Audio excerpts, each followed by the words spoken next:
પ્રધાનમંત્રી નરેન્દ્ર મોદી હાલ 3 દેશોના પ્રવાસે છે. સૌ પહેલા તેઓ નાઇજીરિયા પહોંચ્યા હતા.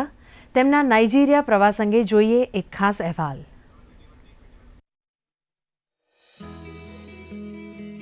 પ્રધાનમંત્રી નરેન્દ્ર મોદીને grand commander of the order આપવામાં આવ્યો હતો. આ એવોર્ડ નાઇજીરિયાનો બીજો સૌથી મોટો એવોર્ડ છે. અત્યાર સુધી માત્ર ક્વીન એલિઝાબેથને જ આ એવોર્ડથી સન્માનિત કરવામાં આવ્યા છે. હવે આ એવોર્ડ પીએમ મોદીને પણ આપવામાં આવ્યો છે. પીએમ મોદી નાઇજીરિયાના પ્રવાસે ગયા છે અને આ દરમિયાન તેમને આ એવોર્ડ મળવો એક મોટી ઉપલબ્ધિ તરીકે જોવામાં આવી રહી છે. વિદેશમાં પીએમ મોદીનું 17મું સન્માન છે. અત્યાર સુધી તેમને વિદેશમાં 16 એવોર્ડ મળ્યા છે. राष्ट्रीय पुरस्कार grand commander of the order of the niger से सम्मानित किए जाने पर मैं आपका नाइजीरिया की सरकार और लोगों का हृदय से आभार व्यक्त करता हूं. मैं इस सम्मान को विनम्रता और आदर भाव से स्वीकार करता हूं. પ્રધાનમંત્રી નરેન્દ્ર મોદી નાઇજીરિયાના પ્રવાસે છે.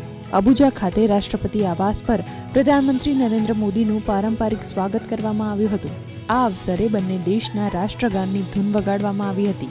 21 તોપની સલામી બાદ પ્રધાનમંત્રી નરેન્દ્ર મોદીએ ગાર્ડ ઓફ ઓનરની સલામી ઝીલી હતી.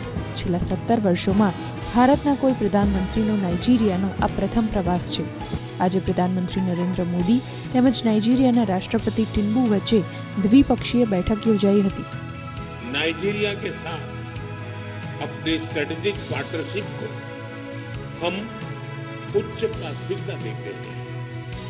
रक्षा, ऊर्जा, आर्थिक विषय, टेक्नोलॉजी, हेल्थ, एजुकेशन, कल्चर जैसे कई क्षेत्र ऐसे हैं में हमारा सहयोग मजबूत है और अनेक नई संभावनाएं भी हमारे इस संबंधों में जुड़ी हुई है. પ્રધાનમંત્રી મોદી રાષ્ટ્રપતિ લુઇસ ઇનાસિયો લુલા દા સિલ્વા દ્વારા આયોજિત G20 શિખર સંમેલનમાં ભાગ લેવા માટે 2 દિવસીય પ્રવાસ પર મોડી સાંજે બ્રાઝિલના શહેર રિયો ડી જેનેરો જશે. ભારત, બ્રાઝિલ અને દક્ષિણ આફ્રિકા સાથે G20 ટ્રોઇકાનો ભાગ છે અને G20 સમિટ પર ચર્ચામાં સક્રિયપણે યોગદાન આપી રહ્યું છે. કાર્યક્રમ દરમિયાન પ્રધાનમંત્રી મોદી વિવિધ વૈશ્વિક મુદ્દાઓ પર ભારતની સ્થિતિ રજૂ કરશે.